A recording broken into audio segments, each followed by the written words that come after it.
I basically have no idea how to make an introduction for this video, so let's dive in. Hello, coucou, bonjour, welcome or welcome back to my channel. My name is Cyrille. I used to be a stem cell researcher for quite some time, and this is why I can tell you about the science behind skincare ingredient. And today's video is going to be about some bougie moisturizers. When I mean bougie, I don't mean like they are expensive, because actually most of them they are pretty affordable, which I love. But ooh la la, their texture are very interesting, and they are so damn good and efficient. And I think like on my content actually I don't emphasize this enough. Having moisturizing skin is a staple in everyone's routine, and I see it over and over. People with dehydrated skin and even worse, dry skin, which should be banned from the world now, because it is possible to have a super plump and dewy looking skin. I mean, the glazed donuts is basically the way to go, people. I'm sorry to tell you, but yes. So hydration, just a little bit of how can I say this, like definitions in a way. There's a difference between hydrating the skin and moisturizing the skin. So the idea of hydrating the skin is to increase the water content at the surface of your skin, so in your stratum corneum, which is basically the skin barrier. What you want is to increase this water, simply because if you came just after with a moisturizer that is mainly composed of occlusive, it's just going basically to trap like barely any water. And also keep in mind that the water is essential at the biochemistry of all is happening in the top layer of your skin, in your skin barriers. It's very important. So for this you need hydrating product that I will talk about in a future video, because some of you have asked me to do like stuff on hydrating toners, essence, what else, like hydrating serum and etc. For me they are all in the same categories. And then on top you are going to come with a moisturizer that contains emollient and or occlusive, like to lock in the water. Basically that's the aim of those. So an emollient is only going basically to go into the crevices of your skin in a way, so it is not going to be like the most powerful ingredient to trap the water in, so to prevent like major transepidermal water loss. But we don't all need occlusive. It's really like skin dependent. But if you have super dry skin, like you need like a proper occlusive, like mineral oil for example, or hydrogenated polydecene, or even stronger like lanolin. And what they are going to do is to form like an opaque film on top of the skin, like to really prevent any water from escaping the skin basically. So the first two products, they are gel in terms of the texture. The first one, I was a little bit debating with myself, am I going really to talk about this one or not? I'm going to tell you why. This is this one from Cosrx. Also, before I forgot, all the products I'm going to show you are from PR. PR means that they have been sent to me for free basically, and I feature them because I like them. Obviously, it's not because I am paid by any brand to do so. No, absolutely not. So this is the Green Tea Aqua Soothing Gel Cream from Cosrx. So this bad boy here. Really like the packaging, by the way. I mean the aesthetic of it. So hence the name. This is a gel. This is a Korean brand if you don't know it. So it comes like this. This is this green gel that is like pretty firm. I don't know if you can see it, but it's pretty firm, but very watery. I mean, this is a gel. It's very pleasant to use. I have to say the list of ingredients is super duper simple. So the first one is an extract of tea leaves. It is actually a watery extract. So lots of Korean brand actually, they remove the water. Did they do it in this one? No, they did not. But lots of them, they do this. Like the first ingredient, like one of the products I'm going to show you is like this, and they sell like blah blah extract first, but this is a watery. It is exactly the same. So in Europe you cannot do this. You need to put water. Why? Because if it is a watery extract, it just means that probably like 90% of it, 99% of it would be water, and you maybe have like 1% or something like that of the extract, like of the tea extract for example. So at the end it will be probably like a tiny amount. So it doesn't tell you much, but like this they can put, this is for the marketing claim that, oh, it contains 80% of an extract of tea. No, it does not, people, no.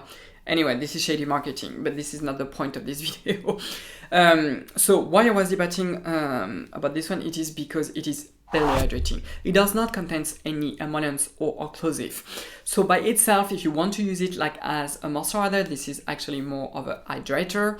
It is only going to be suitable for very oily skin. If you have super oily skin, or you are going to use an emollient sunscreen for the morning, you can definitely use this one. However, what you can do with this is to use it instead of your hydrating toner. If you don't have like super dehydrated skin and you don't like all those watery toner or even serum, use this one. You just scoop it on your hands, massage it, slap it on the face, and then you can use a moisturizer or even jump straight away with your sunscreen. Doesn't have any perfume, actually. None of the moisturizers that I'm going to show you contains perfume or essential oils. The next one is one that I've been dying to try, is this one from Klairs. This is in the fundamental line, and most of the product on in this line, I really love it. I mean, the mist is absolutely fantastic. The mist is insanely hydrating, no perfume. You have also the ampoule, which is basically a very deep hydrating serum, which is the, what is the name? The oil drop, whatever, but this is water-based. This is a fantastic hydrating serum. I will also talk about it in a future video. And the new one is this one. This is the water gel cream. Everything about this is close to perfection. It does have a little bit too much of plant-derived ingredients, which I'm not a big fan of, because you can never exclude that one of you will react to it. Still, it is there is not like fragrant component. This being said, it has a tiny smell of apple. So yeah, let me see for, so the main thing that are going to be hydrating in this one is butyl glycol and glycerin. I mean, you cannot go wrong with those two. And then the two main emollient is ethyl hexyl palmitate, and the other one is cetyl ethyl hexanoate. Both of them, they are also really good, but I really love like the balance between the good humectants and the good emollients. So what is interesting about this one is that even on my skin type, I have normal skin type to slightly dry on my cheeks. So for me, usually those type of products, they are not going to be enough. Like for example, the Cosrx on its own, I will be like a dry prune. But with this one, for whatever reason, especially in winter, in summer, I mean, it is enough. So I really like it, and I do feel that this product is really versatile. So if you have more normal skin, it will be fine. If you have more oily skin type, it will also be fine. So it's very clever. The texture, oh lord, the texture is insanely good. This is one of those milky lotion like texture, very runny. I'm going to show it to you. It spreads like a charm. I mean, I'm really in love about this product. You have a couple of ways actually to use this one. If you're looking for a more lightweight moisturizer in the morning because you have a heavy duty sunscreen, or simply because this is somewhere where you live, use a light coat of this one. Conversely, in the evening, if you want like to have like deep moisturizing effect, use a ton of it and another more occlusive moisturizer on top, and you will see that the next morning your skin will be plump up for the god. You can also use it as like the Korean call an overnight mask. So at the end of your routine, you apply a thicker layer. What I love also about it, it has 70 ml and not those damn 50 ml like this one. I don't like when my moisturizer only have 50 ml. I mean, most of them, they are like this, but I need more, people. We need more because, well, we are here to moisturize our skin, so we need more. Anyway, the last thing that I want to tell you about this one, I really love the fact that it has phytosphingosine and also sphingosine. So those two, they are basically derivative of ceramides. Ceramides are key lipids in the skin structure. The ceramide composition of the skin is insanely complicated, especially in human being. There is now close to 18 different families of ceramide in the skin, so it's insanely complicated. And the skin needs sphingosine in order to produce those ceramides, so I really think that it is clever to have it in this product. The only thing that I really dislike about it is the damn packaging. I mean, look at this texture, it is so runny. You can like literally pour it. Why did they choose like a jar? I don't get it. Put it with a pump, for God's sake, Klairs. Change the damn packaging. Anyway, the next one, I've already talked about it on my August favorite. This is the Purito, the Deep Sea Pure Water Cream. Gosh. Love this one. This one is an excellent one. So the first ingredient is what they call the deep sea water. It's a little bit gimmicky, not completely. The reason is because the mineral composition of seawater is very close to what we have in the blood. And also there is calcium, magnesium, and etc. Those ones are also found naturally on the skin in the natural moisturizing factors, which are basically our natural humectants. I mean, why not? But if it was not there, it would be exactly the same.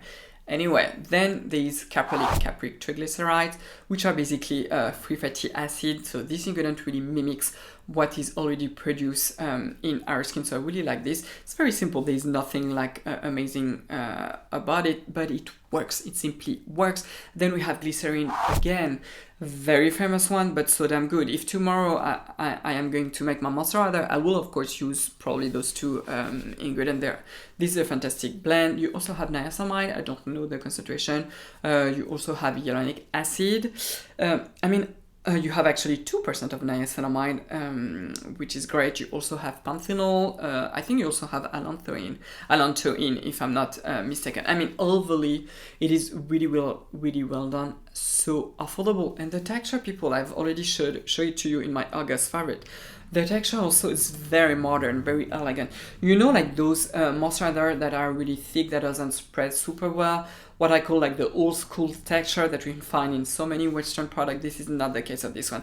This is a very elegant, very modern texture, and this product costs like nothing. It's really, I highly recommend it. So it's like buttery, but at the same time it spreads so nicely. I do think this is a feature very important for moisturizer, because most of us, we tend to have a sort of combination skin anyway. So like the T-zone will be always a little bit oilier, the cheeks always a little bit drier. So like with those type of texture, you can apply like just a tiny bit on the T-zone, but more you can pack it up on the cheeks, which is very important to do, because you do want your whole face to be moisturized for the gods, of course. So yeah, really enjoyed this one. This one is definitely tailored for more normal to dry skin type. Of course, if you have more oilier skin type, you can make it work by simply by simply putting less on the T-zone. What you can also do, this is always something that I recommend for all the skin type, is to dilute it with your hydrating toner or essence. It is as simple as that. The last one is this one, the Banugi. Yeah, Banugi, this is again a Key Beauty product. This is the Milk Thistle Whipper cream. So the first ingredient is a little bit gimmicky. This is a plant extract. This is an extract from Arctium Lapa root extract, which is known as burdock. So there are some papers that tend to show that it is antibacterial, probably antifungal. Now, is it something that is really proven on the skin? Absolutely not. Do I think that it makes a difference that it is here? No. But the base of this moisturizer is very close to the one of Purito, because this one uses also glycerin and caprylic triglyceride. The difference is actually the position of the two. In this one, you first find glycerin and then caprylic glyceride, so the emollient. In this one, this is the opposite, basically. You find first the emollient and then the glycerin, and also you have hydrogenated polydescent, which is an alternative to mineral oil. So all in all, to tell you that this one will be even better if you have drier skin type than this one, because this one is more occlusive basically than the Purito. On top of it, you also have niacinamide. You also find panthenol. I do not know the concentration in this one. This one is also fragrance free. So if I sum up all that I've told you, if you have super oily skin or you are looking for a new fun way to hydrate your skin, use the Cosrx, the gel. Now, if you want to have like a lightweight moisturizer that is still moisturizing, the Klairs is an excellent one despite the crappy packaging. If you want to have a solid moisturizer, the Purito is the one. If you are more on the driest skin type, try the Banugi. The Banugi. So difficult to say for me. So basically that's it for today. So comment down below. I will have to film also another video about hydrating products like serum, essence, and etc. And well, basically that's it, people. So you know the drill. Give it a thumbs up. If you are new, please subscribe. Don't forget the notification bell, because like this you are not going to miss a future video, which you do not want, of course. You can also follow me on my 2 Instagram accounts. I have one in English and one in French. Thank you so much for your precious time, and I will see you next time. Au revoir.